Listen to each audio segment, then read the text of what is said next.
The bullet whizzed past my ear like a lover's whisper turned venomous. And in that split second, I saw Jordan's face, not the man I'd promised my forever to under starlit Texas skies, but the ghost of him tangled in Blake's arms, their bodies slick with sweat in the dim glow of our barracks tent. My heart slammed against my ribs as I dropped to the sand. The metallic tang of blood, mine or his, I couldn't tell, flooded my mouth. Because right there, across the blistering Iraqi dune, our eyes locked in the chaos of gunfire. And I knew this was the end we'd both been running from. Betrayal isn't a word, it's a blade, twisting deeper with every ragged breath. And as the world exploded around us, I wondered if love could survive the shrapnel of truth. I was Alex Rivera, 26 years old, a combat medic in the 101st Airborne, the kind of guy who patched up bullet holes while dreaming of quiet mornings with coffee and Jordan's laugh echoing through our future apartment back in Austin. We'd met 3 years ago during basic at Fort Benning. Two wide-eyed recruits stealing glances in the mess hall, our hands brushing under tables laden with MREs. He was Jordan Hayes, with that easy smile that could disarm a grenade, his dark skin glowing under Georgia's sun, his voice a low rumble that made my knees weak. We came out to each other on a rainy night in the woods, confessions spilling like thunder. And by the time we shipped out to the sandbox, we had rings hidden in our duffels, simple silver bands engraved with always. ANJ. It was our secret armor against the desert's endless grind, the patrols that stretched into nightmares, the brothers in arms who joked about women they'd never touch because none of us admitted what really kept us alive out here. But secrets have a way of festering, like an untreated wound. It started with the whispers, guys in the unit ribbing Blake Harlan, our alpha. The platoon sergeant everyone followed like a magnet. At 29, Blake was built like the Rocky Mountains, broad shoulders straining against his fatigues, his Latino heritage etched in the sharp angles of his jaw and the fire in his brown eyes. He led with that effortless command, barking orders that saved lives, his presence a steady pulse in the heart of our squad. Alpha's got that vibe, they'd say, slapping his back after a successful op. But I saw the hunger in their stares, the way Jordan's lingered a beat too long during briefings. I ignored it first, chalking it up to the stress, the way deployment warped everything into desperation. Nights when Jordan rolled away from me in our cots, claiming exhaustion. I told myself it was the heat, the fear gnawing at us all. The first crack came 2 months in, after a brutal ambush near Fallujah. We'd lost Ramirez, his chest a ruin of red, and I couldn't save him despite the screams echoing in my skull. Jordan found me later, slumped against a Humvee, tears carving tracks through the dust on my face. "Hey, baby," he murmured, pulling me into his chest, his heartbeat a frantic drum against my ear. We slipped away to the supply tent, the air thick with canvas and cordite, and made love like it was the only prayer left, fierce. Urgent. His hands mapping my body as if memorizing it for Judgment Day. "I love you." "Alex," he gasped, our foreheads pressed together, breaths mingling in the stifling dark. "You're my home." I believed him.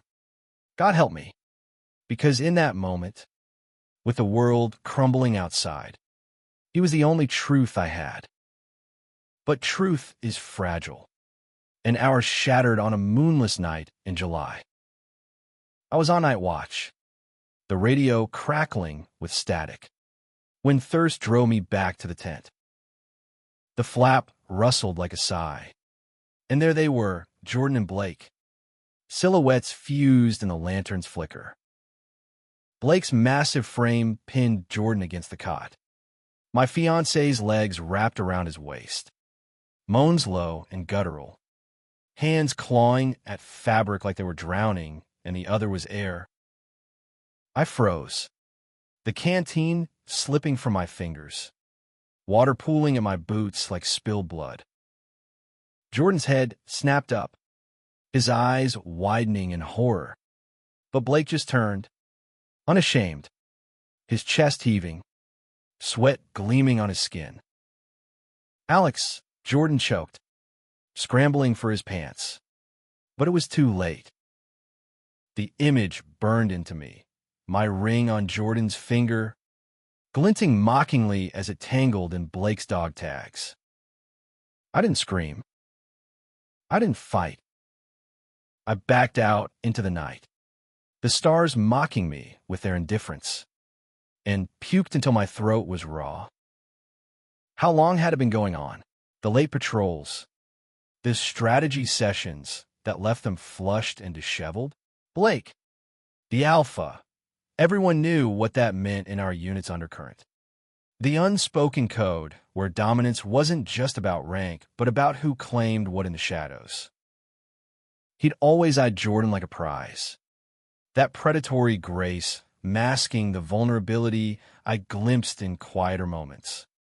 Like when he'd share stories of his abuela back in El Paso. Her rosary beads clicking as she prayed for his safe return. But vulnerability doesn't excuse theft. It doesn't mend the rip in your soul. The next days blurred into a haze of forced normalcy. I stitched wounds with steady hands while my mind replayed the scene in loops. Jordan's apologies whispered in passing. It was a mistake. "Alex, please." I was lost, met with my silence. A wall thicker than Kevlar. Blake avoided my gaze during PT. His usual bravado cracked. But I caught the guilt in the set of his shoulders. The way he'd linger after chow. Like he wanted to explain. Explain what? That Jordan sought in him the strength I couldn't give. The raw power that made him feel alive amid the death. Or that I, the soft-hearted medic, was too gentle, too loving. What he craved was conquest.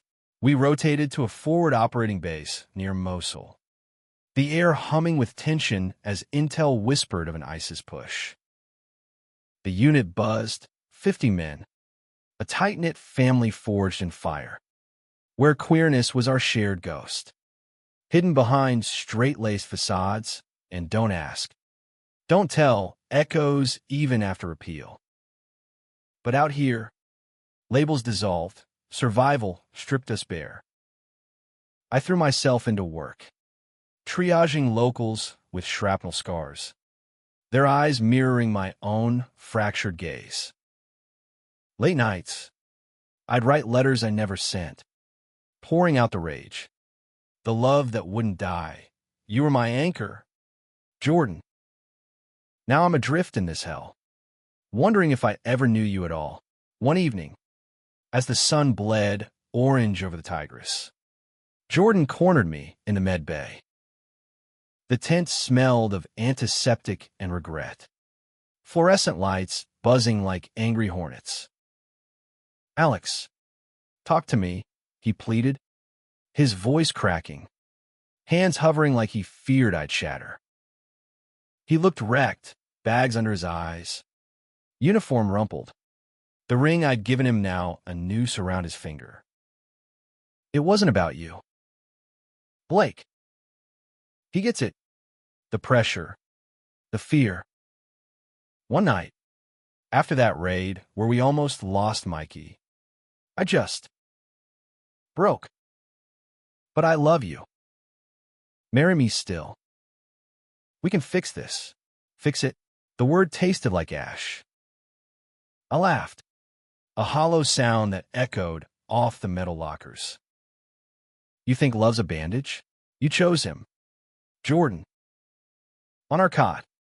In our space. While I was out there saving lives.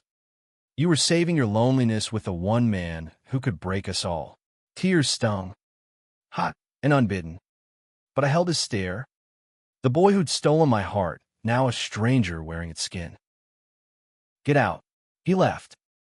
Shoulders slumped, and I sank to the floor, the weight of unspoken dreams crushing me. That night, dreams twisted, Jordan's laughter morphing into Blake's growl, bullets raining like accusations. My hands slick with blood I couldn't wash away. Waking to the call of reveille, I strapped on my gear, the Metacross on my arm, ironic shield, and joined the patrol convoy rumbling into the dawn. The ambush hit like God's wrath. RPGs screamed from the ridgeline, flipping the lead Humvee in a fireball that lit the sky crimson. Shouts erupted, contact, 12 o'clock, and we spilled out. Boots pounding sand, M4S barking in staccato fury.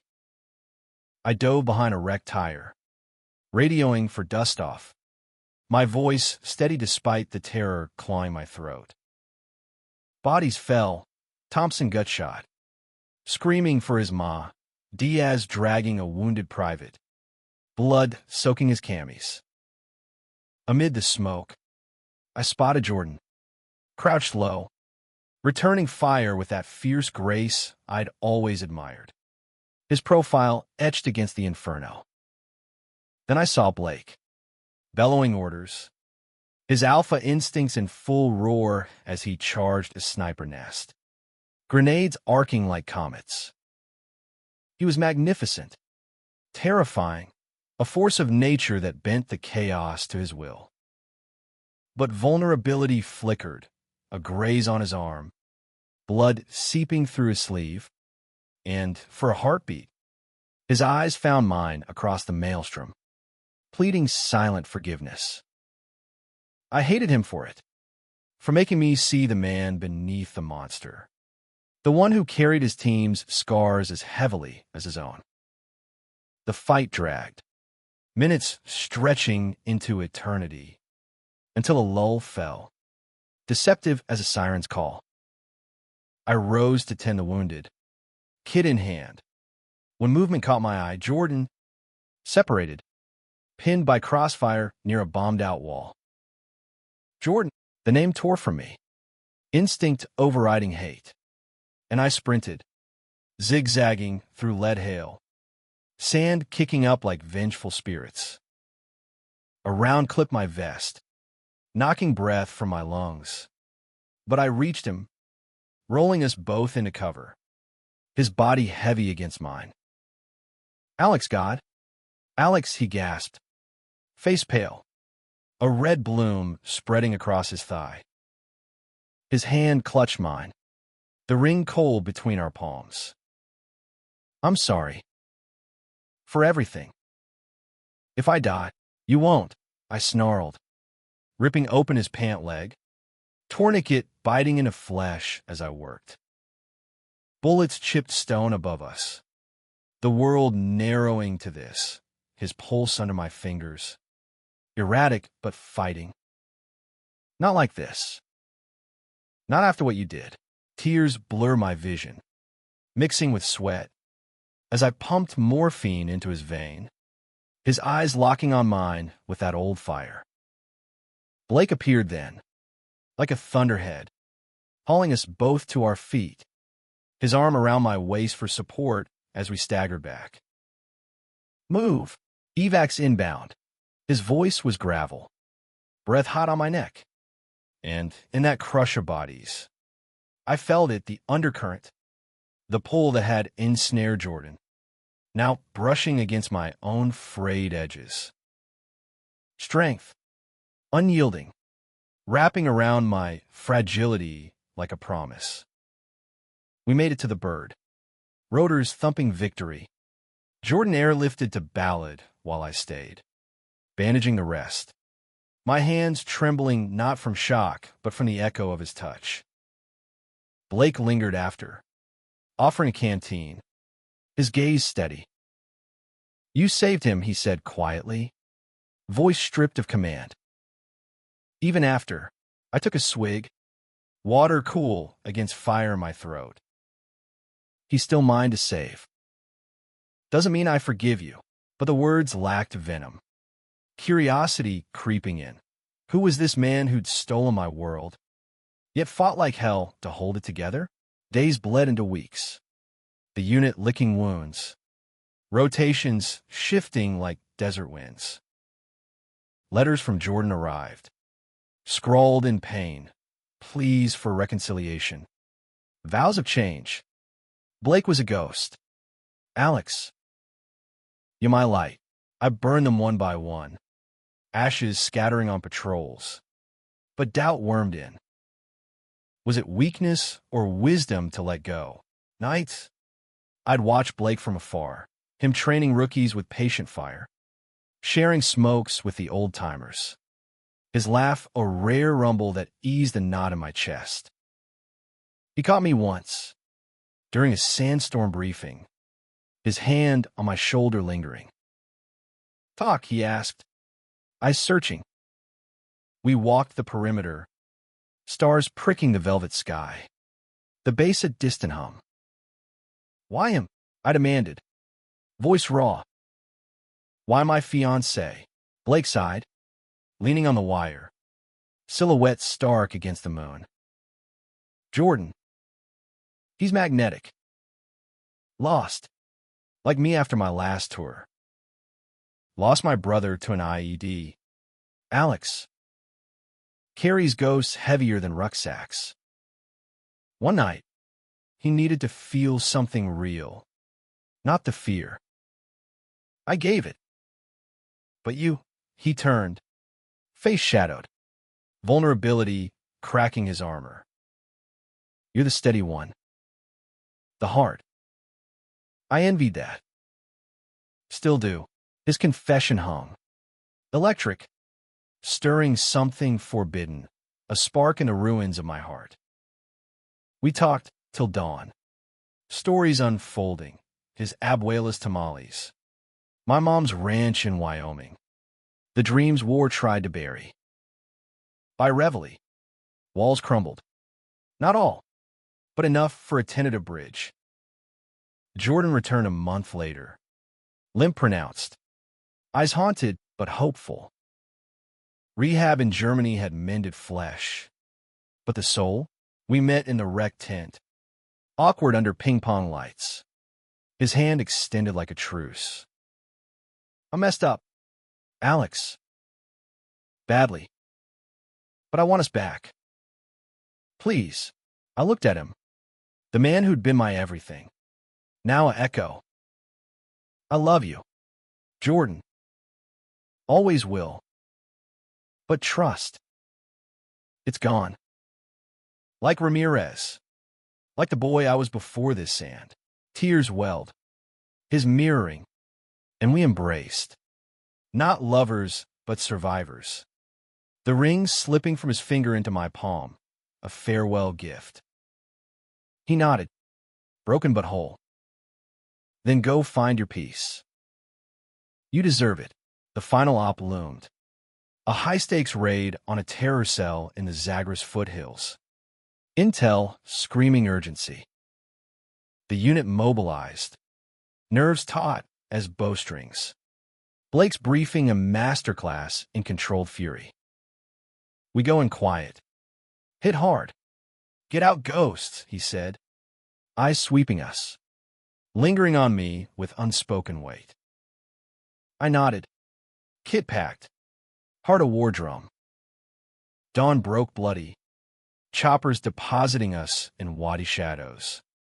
The air thick with pine and peril. We ghosted through villages. Ghost ourselves in NVGs. Until the compound loomed. Mud walls bristling with guards. Breach went smooth. C4 whispering entry. But hell erupted. AKs chattering. Screams in Arabic and English mingling. I hung back, patching a grazed corporal. When a call came, medic up, Alpha's hit, my blood iced. I bolted, weaving through corridors slick with blood. the acrid bite of cordite choking me. There, in the courtyard, Blake slumped against a wall. RPG fragment jutting from his side. Face ashen. Hand clamped over the wound. "Alex," he rasped, eyes fluttering. "That alpha steel fracturing. On your side." "Big guy," I ordered, voice steady as I assessed, through and through. Nicking artery. Blood pulsing dark. Hands flew. Pressure. Clamp. Morphine haze. "Stay with me." "That's an order." He chuckled wetly, wincing. "Bossy medic. Knew I liked you." His hand found mine. Grip weak, but fierce. "If this is it, tell Jordan I'm sorry. And you, don't let this place steal your light." Tears blurred. But I worked, radioing evac, willing life into him. "Not today. We're not done talking. You and me." Gunfire echoed. Jordan's voice barking cover fire nearby. But in this bubble, it was us, betrayer and betrayed, forging something new from ashes. Evac swooped in, blades devouring air, hauling Blake skyward as I collapsed beside him, his head on my lap, breath shallow but sinking with mine. Jordan met my gaze from across the bird, a nod of release, understanding dawning. Back at base, as medics swarmed, Blake stabilized, tough as nails. That one. Weeks later, discharge papers loomed for us all, war's grip loosening. Jordan shipped home first, a letter waiting. "Find your truth." "Alex." "I did. It's letting you go." Heartache lingered, but so did hope. Blake and I, we started slow, coffees in the DFAC, walks under Iraqi stars turning to stars over Austin soil. His hand in mine felt like homecoming, not conquest, gentle strength meeting my tender fire. On a crisp fall day, 6 months stateside, we stood on my mom's porch, rings exchanged in quiet ceremony, Abuela's blessing via video, Jordan's toast from afar to second chances. Love isn't linear, it's a battlefield, scarred but sacred. In the end, facing him one last time taught me, betrayal forges, doesn't break. It clears the way for the love that endures, not in dominance, but in the quiet courage to choose again.